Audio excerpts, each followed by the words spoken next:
Hi guys, welcome to Budapest, Hungary. So here it is pronounced Budapest. I'll try to keep pronouncing it correctly from here on out, now that I know.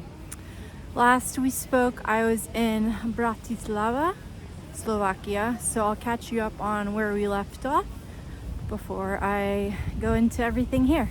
It's just my second day. So let me give you a quick tour. I am at Parliament right now. So I'll give you a little view of beautiful building here and some other important surrounding buildings here, which of course I do not remember the names of everything. But anyways, so last we spoke, it was I think Tuesday. Today is Saturday, and a few other things I forgot to mention from before. So Bratislava and Vienna are the two closest capitals in Europe. One thing I noticed more, I would say there, and also somewhat I want to say in Vienna, was more graffiti. So I definitely noticed that more. And especially once you get throughout old towns are super nice, I feel like, anywhere you go in Europe. So also, hopefully you guys can hear me, because as you can see, it's freezing cold. It's like 40 degrees right now. That's not an exaggeration. Tomorrow's going to be even colder. Yeah, so I did notice that a bit more. Coffee was super cheap, which is great. I've been drinking it a lot again. I feel like I'm back in Italy, but just a little bit over €2 over there. So, and especially now that it's so cold, I'm just pretty much like, any reason to drink anything warm, I'm all for it. So whatever I can do. Alright, so yeah, those were just like a few little tidbits from over there. And then the last thing I did was I went to a castle, another castle over there, a little bit outside of the main city, called, well, Hrad Devín, however you pronounce it. Anyways, that was nice to get outside of the capital city to see something different. You could definitely see it's like a smaller town up in the hills and countryside. Check out these people jumping around trying to stay warm. It's pretty funny. So you get the gist. Anyways, yeah, I went there that day to explore this castle because I feel like I had done most things already at that point, which is really nice. I learned a little bit about the history there just because I didn't do a tour, but you know, they have some plaques and things you can read. Lots of different rule over many different years, from Romans, Celts, Germans, etc. But yeah, really lovely views of the town. Also, it's where the Danube and Modra, I want to say, rivers meet. So great views from there. Only thing was it was freezing cold. So that, I would say, was the coldest day up until now. Probably say. It was so windy.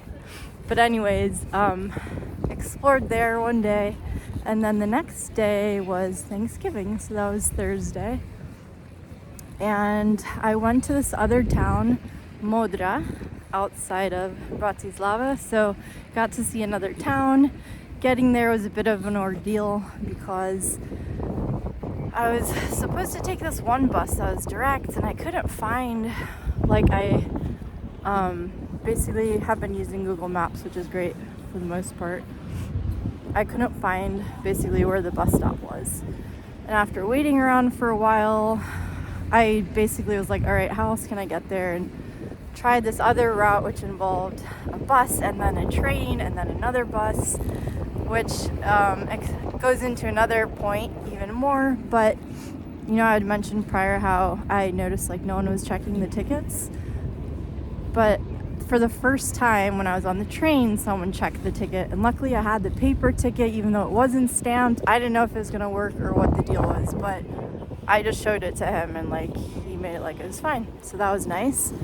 And then the next bus driver, meanest person I've met so far, but you know, everything's different. Like not all metro, bus, whatever works the same, so you never know unless you're from there.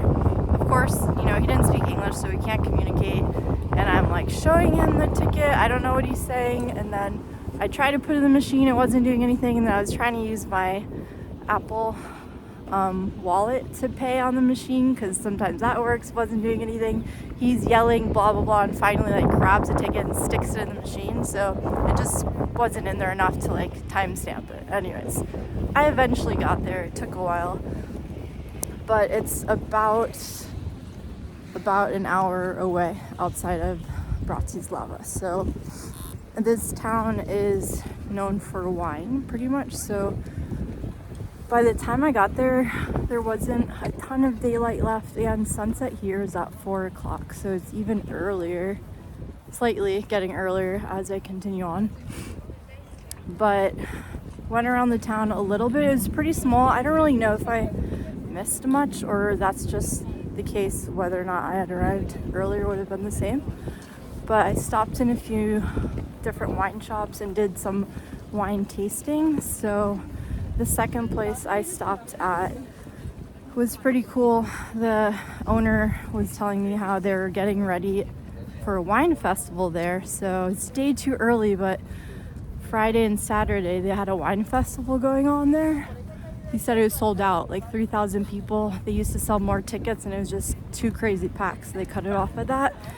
But anyways, he's like, I can give you a real brief wine tour, like here, while you're here. So he showed me around and was explaining and talking about all the different wines and gave me some to try.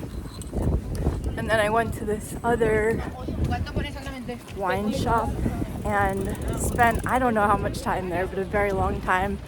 The lady working there, same thing, like they didn't have anything prepared, but she's like, oh, I have a couple of bottles open, and I don't know. In the end, I don't even remember how many I tried there, maybe 4, so I guess she found a couple more. She went super into detail, though, about all the different wines, and it was interesting to learn so much about them, and, you know, just, I don't know, like when people are super passionate about what they do, and at the same time, it's something just so simple, like there's not all the bureaucracy or politics of like corporate world, you know, it's just like their love for making wine and what goes into it and everything. So I learned a lot there, tried a bunch, ended up bringing back, hopefully it makes it safely, this ice wine that was harvested in 2016. And also she was saying how a lot of their wines, including this one I got, like have won a lot of gold medals and at the biggest wine festivals and in Vienna, all this. So they have really good wines, but they just don't really export them. And the guy before was also saying how because they import like half the amount that they have as well, so they also have to get their own people drinking their own wine because, you know, they also get wines from other parts of the world. So anyways, it was interesting to learn all about the wine production and this ice wine. She was saying, well, this one I got super sweet, but they can't harvest it every year. It depends on all the conditions. And this one, they do it like at the first frost, so they harvest it, so it's super late in the season, but there's no water left in the grapes. It's just like purely the sugar from the grapes themselves. Anyways, so I got a bottle to bring back. I'll have to try that one. She didn't have any open. I'm going to show you guys the view from here. This is a good view. All right, so right now the side I'm on is Pest, and across the Danube River we're looking at right now is Buda, and that's the castle over there. I'm thinking I'll probably go explore it tomorrow. One of the many bridges, I forgot how many she said there were. But I was thinking of walking down that way. I'm not really sure where that's gonna go. So from here on out, we're just gonna kind of wing it. Yeah, so that was a Thursday during the day. I did find the bus, the right bus, on the way home, so at least that was a straight shot. And I realized later, like the reason why I couldn't find the bus on the way there was that it was inside the bus station. So instead of waiting out on the street, there's a bus station, and like underneath there, that's where this bus left from, which is hard to tell again on Google Maps. So I headed back Thursday, and then very conveniently, there was a couch surfing meetup Thursday evening. So I was like, great, because I had the day off for Thanksgiving. Obviously not Thanksgiving here. So, you know, have the day to enjoy and do whatever. So ended up meeting up.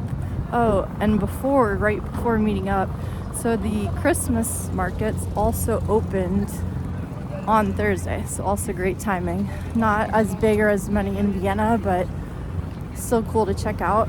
This one in the main square was really mostly food though. Not so much of like the handcrafts and that sort of thing. But anyways, I stopped there before going in to meet up with them to get a bite before grabbing some drinks. And I had a delicious food, couldn't tell you the name in Slovak at least, but basically, here, check out the statue. And the sunset. Too soon. So basically it was like a giant potato latke, if you know what that is, and if you don't, a giant hash brown, and then you could choose what you wanted on it. So I got like barbecue, which was pulled pork and scallions and whatever. It was delicious. So I had that, and then popped into the Brixton house is where we were meeting, and joined them for some drinks. It was really cool because just people from all over the world, so mostly different parts of Europe, Germany, Russia, but people who have relocated, also some locals, so that was nice because I had hardly met any people actually from Slovakia. And then we hung out there for a bit, and afterwards went to, whoever was still there, to this rock bar. So playing all sorts of rock music from different eras. Definitely different vibe. More of like a gothic dark feel, I would say, but it was just nice to meet everyone and hang out. So that was my Thanksgiving. Here's some more views. See all those people down there maybe? Oh, and this is like one of the oldest trams, which is like part of UNESCO. So anyways, I'll get back to why all those people were down there later. If you could see them, you probably couldn't even see them, but I'll get to that. So that was Thursday. Had a nice Thanksgiving in Bratislava, and then yesterday I made my way here. So I took the bus, which is about 3 hours. I worked while on the bus, so that was also super convenient again, used my hotspot. And then got into town to my Airbnb. And again, pretty chill day for my first day. I just briefly walked around a bit the area, staying in the Jewish Quarter, which is like a cool, trendy area with lots happening, restaurants, bar, etc. And I walked down a bit this main shopping street. Andrade, I want to say is the name, similar to that. And did some food shopping for the next few days while I'm here. That was pretty much yesterday. Oh, I stopped at the California Coffee Company. It's not actually from California, so I was allowed to stop there. But, you know, I was interested to see what that would look like. And again, anything I can just get warm is ideal. So that was pretty much yesterday. Hold on, we're gonna cross the street here again. All right, no more trams. And then today I started out my day with a walking tour. And this is actually where we ended up. So now I'm gonna go try to remember the history and things I learned. We started at the Opera House, which is right across from where I'm staying. And famous opera house. Basically it was kind of I remember, done after like the one in Vienna, but the guy back then was like, you can't make it any bigger because he wanted the biggest one to be in Vienna. So they couldn't make the building any bigger, but basically they spent all this money on making the inside even nicer. So it's supposed to be really nice inside. And then, yeah, so we learned about the two different sides of the city. This is more of the cultural side. The other side's more nature, I guess I would say, and green space, that sort of thing. And what else?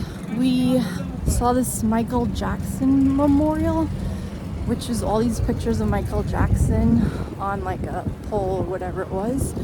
And apparently, well, the reason that it's there is he used to stay at that hotel right near there. And so like his whole fan base puts photos there and they'll dance and sing or whatever. So I saw that. There's these little statues around the city. She pointed out a couple of them, but originally they were like, I think they said they were illegal. They didn't want the guy who's making the statues or trying to take them down, but then eventually they kind of accepted it, and so now it's become this thing. But they're like tiny statues, like the size of your hand, and they have significance too. So there's this teddy bear like hanging from this wall. Now I'm trying to remember the significance of that one. It was Mr. Bean's teddy bear, which I think was outside of the English embassy. And then there's Kermit the Frog, which was outside of the American embassy. Oh, not American, well, across from American embassy. But she had told us too how they do a lot of filming here for movies. So a lot of movies that are supposed to take place somewhere else, they actually film here, and they have this whole production they do. Like it's supposed to look like New York City, for example, but they're actually filming it here. And so this little statue was in front of one of these buildings where they do all the filming. We're back more or less at Parliament, so I'm gonna go back over this way.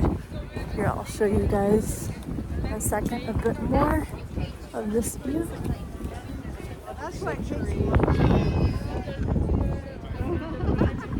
And the cute little street that way.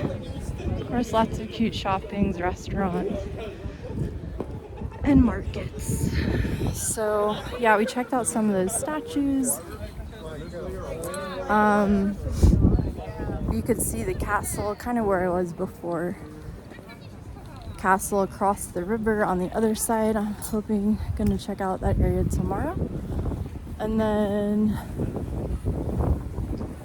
she of course went into the history, which a lot has happened, and I'll try to remember what I can. The other thing before I forget, and I'm just now remembering, was that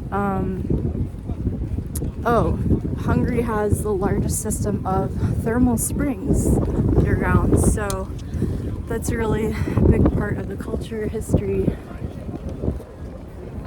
and country. Basically, definitely want to check one out before I go. Yeah, so aside from that, some of the history she went into was originally the first inhabitants came from Asia over here, but they've been under so many different rules. Used to belong to the Austro-Hungarian Empire, and they were part of the Nazi regime in World War II, and then the Soviets took over, and so there was communism here. So much history and different people taking over at different periods of time. They still have a closer relationship with Romania and Transylvania, because that used to be all part of the same country. But so she went into detail about like all these different periods of time, and we saw a couple different monuments where all the people were before. Right by the river was one of them. So these were more or less monuments or memorials for the Holocaust and all the Jewish people that died here. And the guide from Bratislava also kind of went into this as well, but basically saying it wasn't just, the Nazi regime that took over, but it was, you know, the Hungarian government themselves and also the Slovakian government themselves that were helping out by basically like, here, take our people, you know, and send them to the concentration camp. So they were assisting, basically.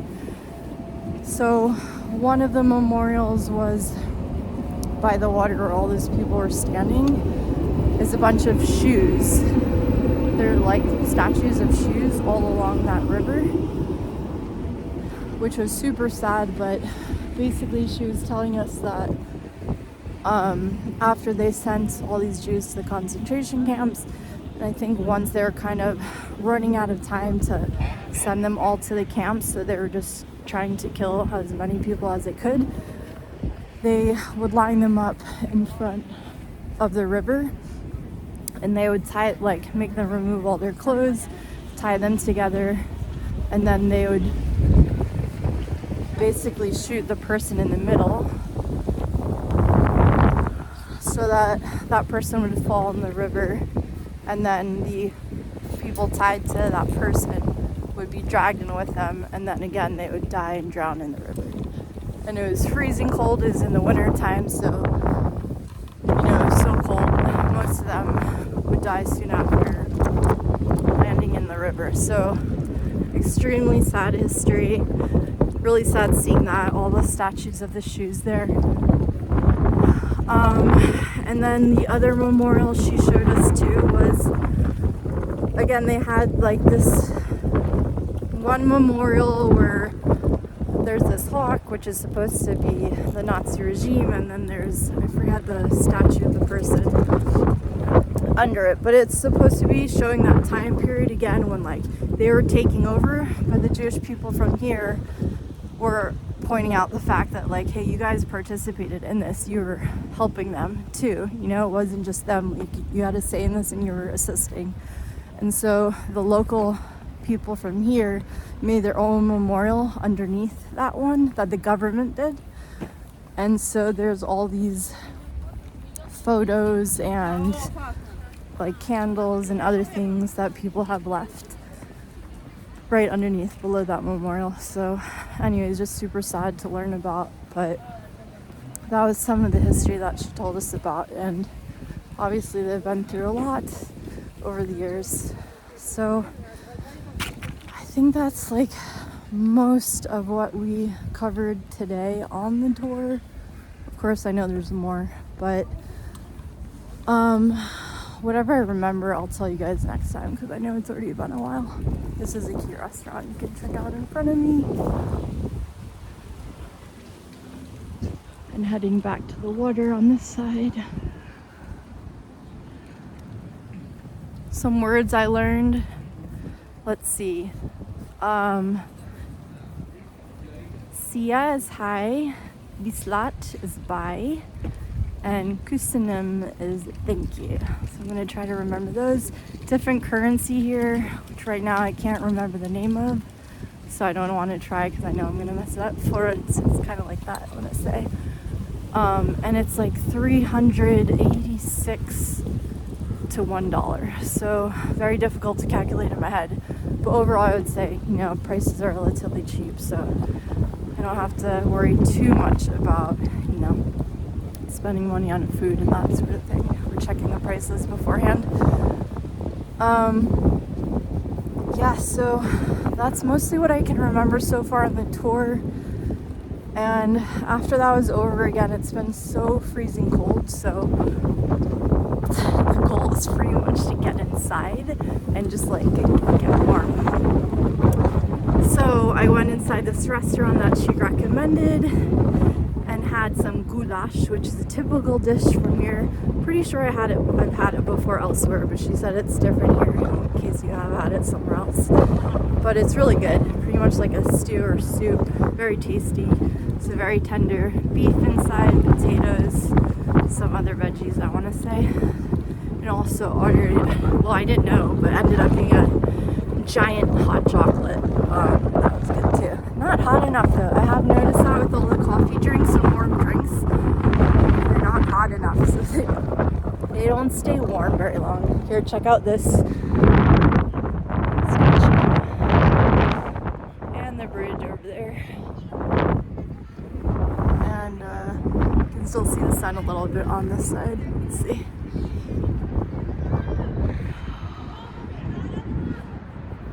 Another thing I was just remembering, talking about the Jewish quarter, was she was mentioning like this area way back a long time ago, you know, used to not be a great area, and there are all these rundown apartments and all this stuff, and so they were kind of using them, kind of like turning them into their own little bars, kind of when their own homes were becoming too small to gather.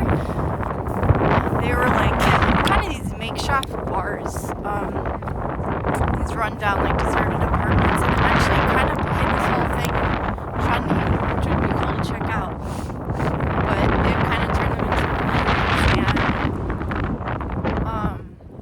I don't know, it's like almost like an underground scene or something. That sounds cool though. So I think again that's mostly